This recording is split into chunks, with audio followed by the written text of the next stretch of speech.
how you like it, yeah.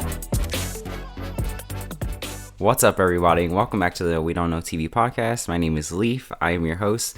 Today, we are talking about Marvel's Echo. So, the premise on IMDb states, Maya Lopez must face her past, reconnect with her Native American roots, and embrace the meaning of family and community if she ever hopes to move forward. I think that's pretty solid in terms of what the show is actually about. If it's your first time here, I go through the plot. That way, you don't have to, and that way I don't miss anything. We start with the Marvel Spotlight logo. The Marvel Spotlight logo is supposed to mean that the projects are not in main canon, so you don't really need to know enough to know what's going on in the wider MCU, and they're supposed to be more grounded and have grounded characters in it. We'll see if that's the truth going forward. Obviously, this is the first one, so who's to say? But we start off with a swirling pool of water, and an alien-looking lady comes out of the water. And at this moment, I paused the episode, and I was like, am I watching the right thing? Okay, yep, it still says Marvel's Echo. So we continue. We're in this, like, space-looking cave. It's almost like a galaxy-looking cave. Some other people appear. She drinks the water. She gets these swirls on her hands. And then suddenly the cave begins to collapse. They magically appear outside.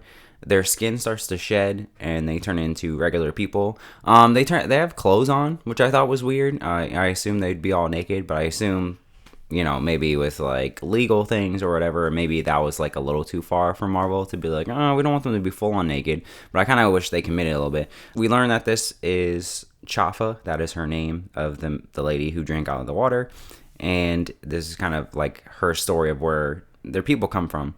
This is where we kind of fades into Maya and her cousin, who are talking to each other about this story, essentially, and they're hanging out as children. Maya says, like, yo, you're my sister, and then Bonnie's like, no, we're cousins, and she's like, no, you're my sister, like, you know what I mean? We move to the grandfather outside. He's telling a story about their other cousin, Biscuits.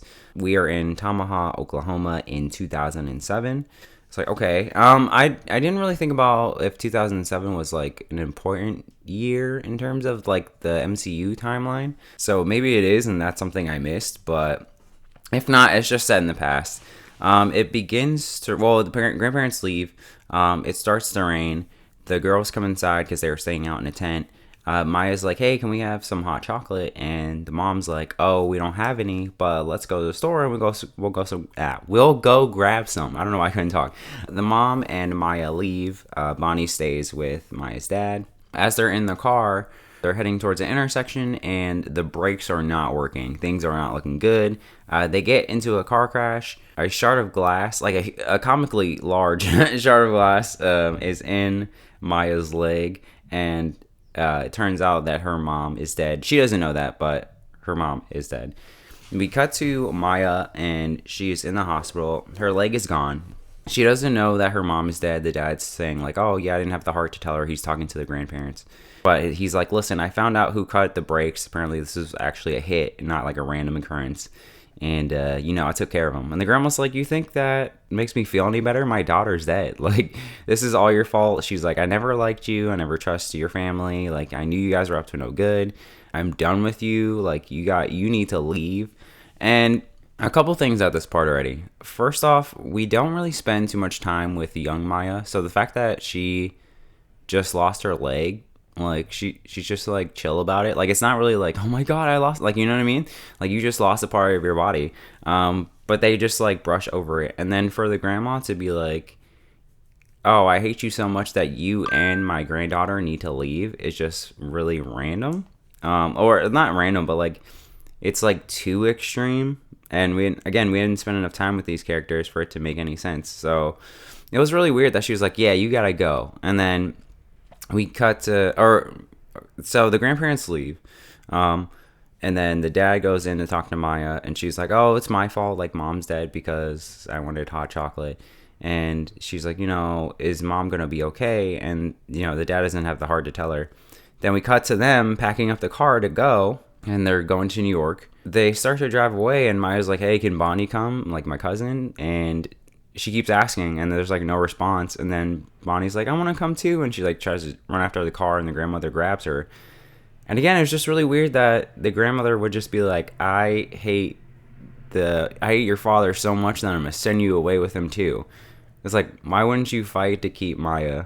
You know what I mean? I think it would have made more sense if the grandma was like, you had to leave, and then she tried to like take Maya, but like in the night he like took his daughter and then like drove away to New York, you know, rather than being like, get out of here, all of you. It's like, what? Well, that's your daughter's daughter. That's your granddaughter. Like, why would you just throw her away? It didn't really make sense. It felt rushed and forced. We are now in New York. Maya sits silently in school. No one's really talking to her. It's just like, it's only as like a split second. But again, this is a part where it's like, okay, we really could have dived into like what her life looked like as a child, being not only deaf, but, you know, just losing a leg. We're just skipping past that like it's a regular occurrence. And being in a whole new place and it looks like she's in a public school. And it's like, are they really taking care of her, you know, with her being deaf and all? Or is that like a struggle she has to go to? It doesn't matter because the show doesn't care. We cut to Maya and her dad at home playing. And then they have a conversation about dragons. Maya's like, our dragons are real. Our dragon's real. Her dad is like, they might be, but they live in another world. And then she goes, what if they came here? And he says, that would make them stronger. He's like, you live in two worlds, and then you have to learn by watching because, you know, she's obviously hearing impaired. And there's a couple things about this conversation. One, are dragons real, right? Oh, they might be, but they live in another world. You know, what if they came here? I was like, oh, okay, that would be cool if she runs into Shang-Chi because he's actually met a dragon. So it could be like, oh, you know, a little joke of like, oh, no, I've actually met like an actual dragon. And then if Marvel Spotlight stuff is going to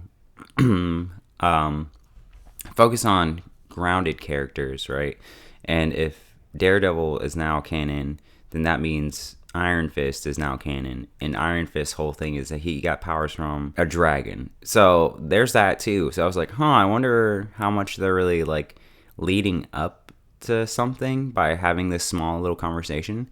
But I thought it was weird that the dad was like, oh yeah, if dragons came to our realm, it would make them stronger. It's like, bro, what? What does that even mean? But the more interesting part is, hey, Maya, you're going to have to really pay attention, you know, use your other senses to kind of navigate through life, just because it's unfortunately the way that it is. We cut to Maya, and she's in some sort of martial arts class. It looks like karate, but it's not really sure. She's like, I want to be like you. And he's like, listen, I want you to focus on school. I want you to have a better life than I did. And then he sends her off to class, and then she's using her observation to notice that her dad is like, you know, being all sneaky and like hanging next to some guy, and then like hands him an envelope. And then this is where Kingpin shows up, and he like pinches her on the cheek. We don't see his face, but you know, it's Kingpin. Pinches her on the cheek. And then Maya is about to fight like this bigger kid. And it's funny because this kid is like looking at her, and he's like, I don't really know what we're fighting. We're not in the same like, you know, weight class, but all right.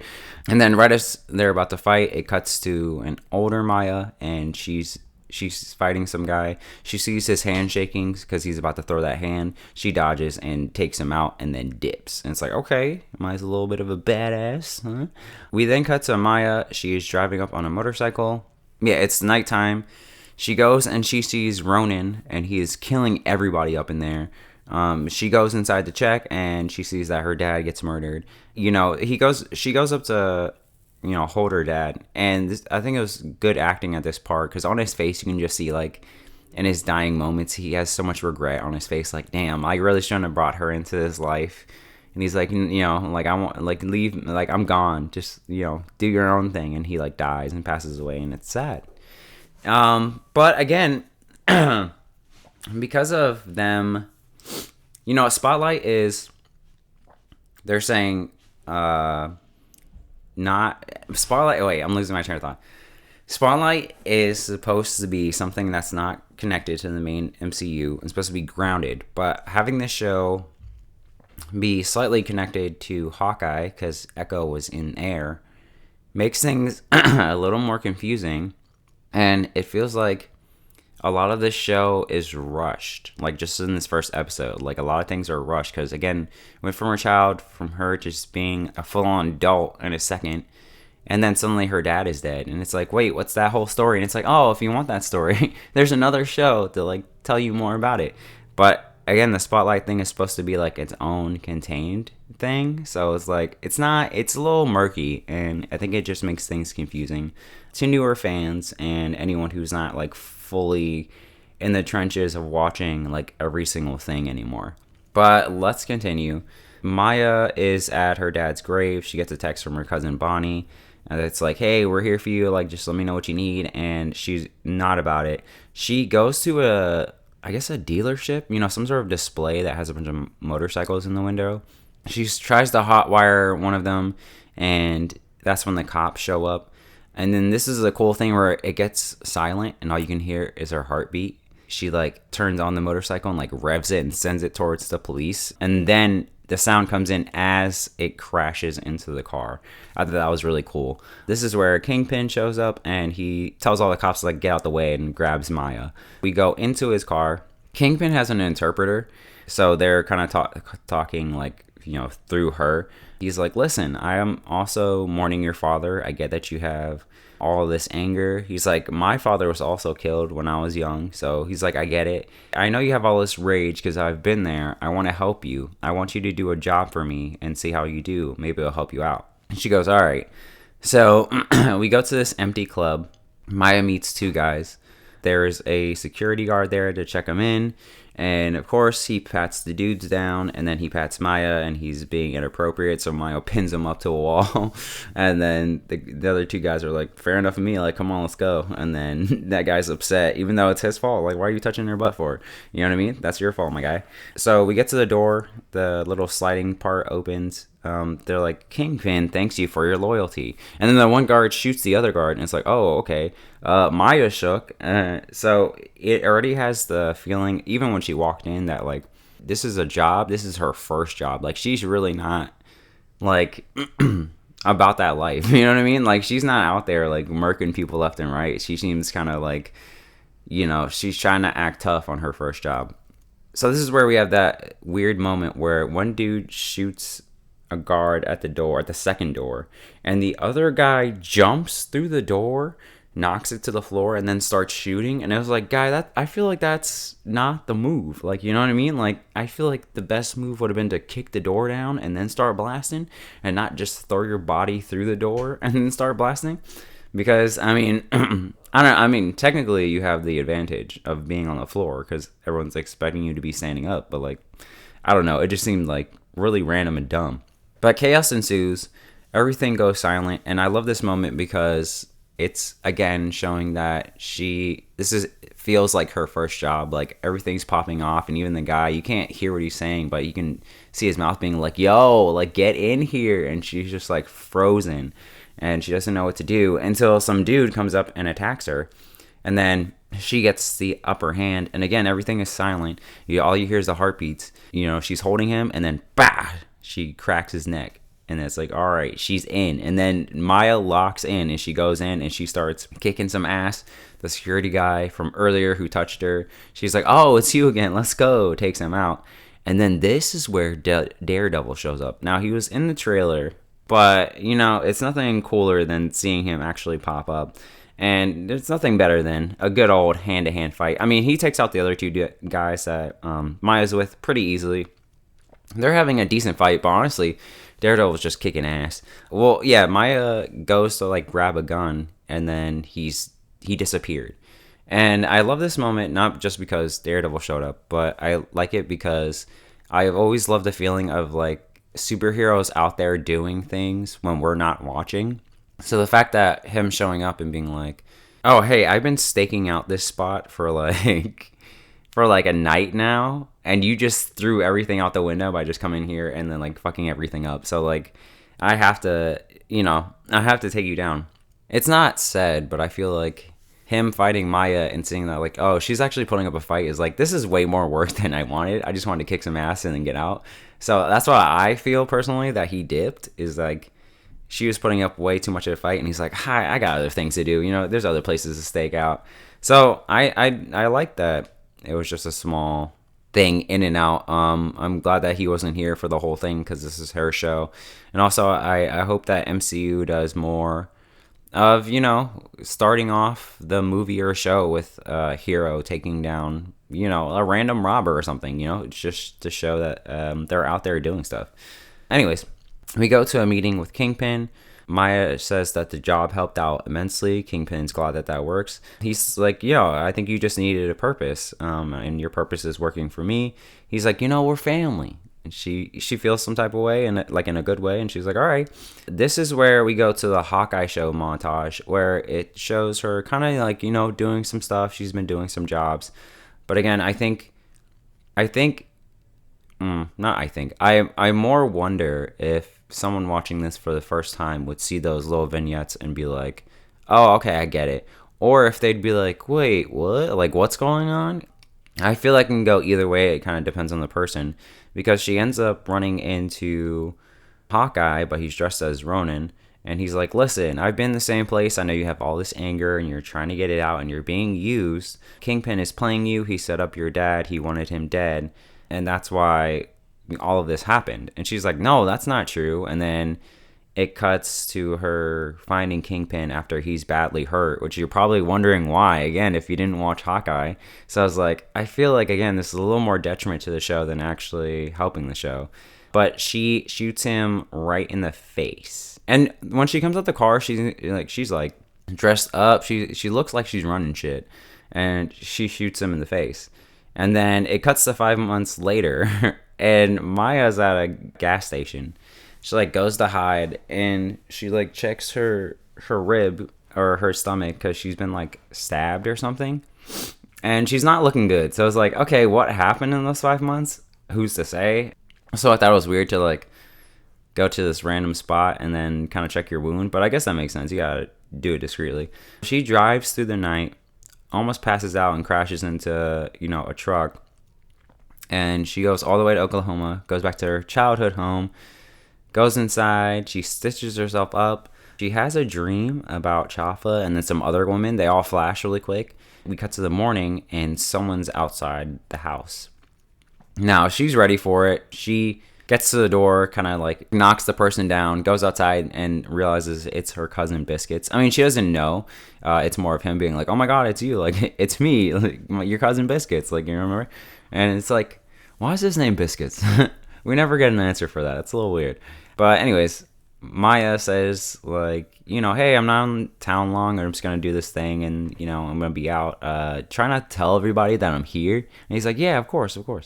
So we go to Maya secretly checking on her cousin Bonnie. It's a little weird that she hasn't like actually like said hi or anything to her. It's not really clear what their relationship ended up being like, because they're like, oh, we're sisters, and then it's like, oh, okay, maybe the distance just didn't work out for them. But again, it's not clear in this first episode.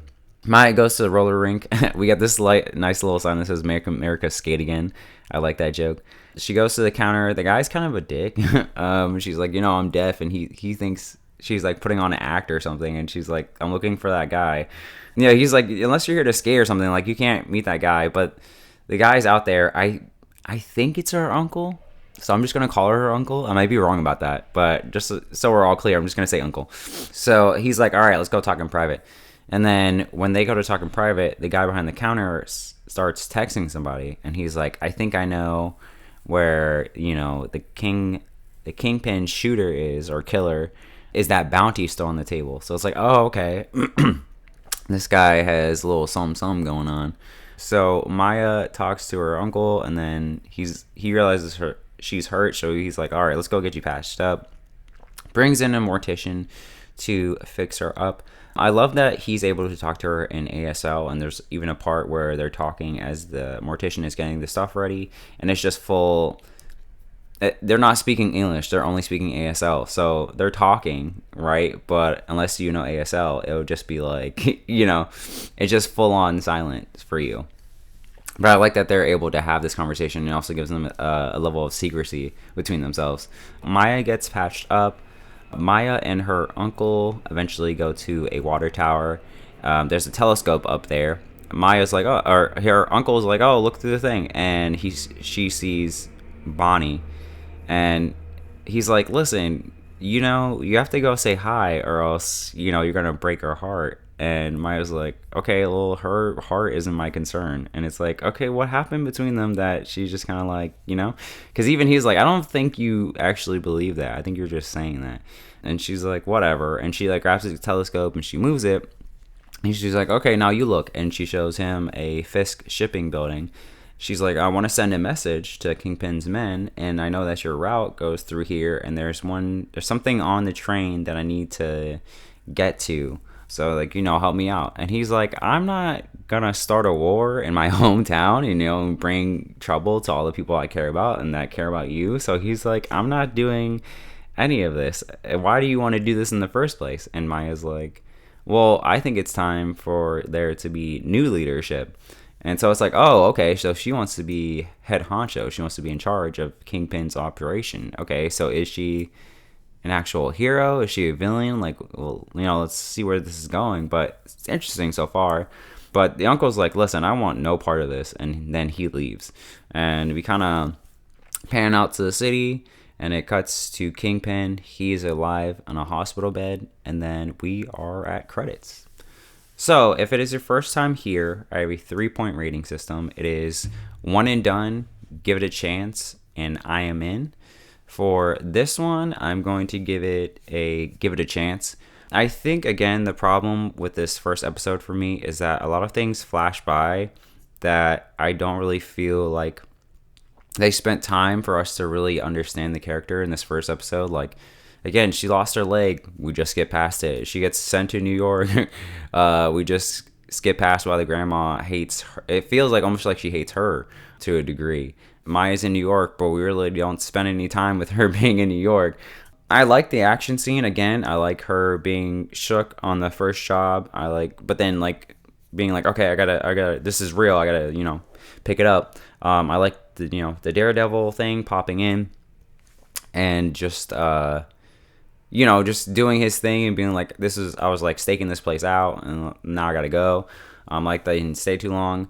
I like learning about some of the Native American history with the Chafa part in the beginning. I like that people are able to talk to Maya in ASL and you get to see that they care about her and they learned, ASL in order to talk to her. And again, going back to the uncle having a conversation with her only in ASL when she needs to get patched up.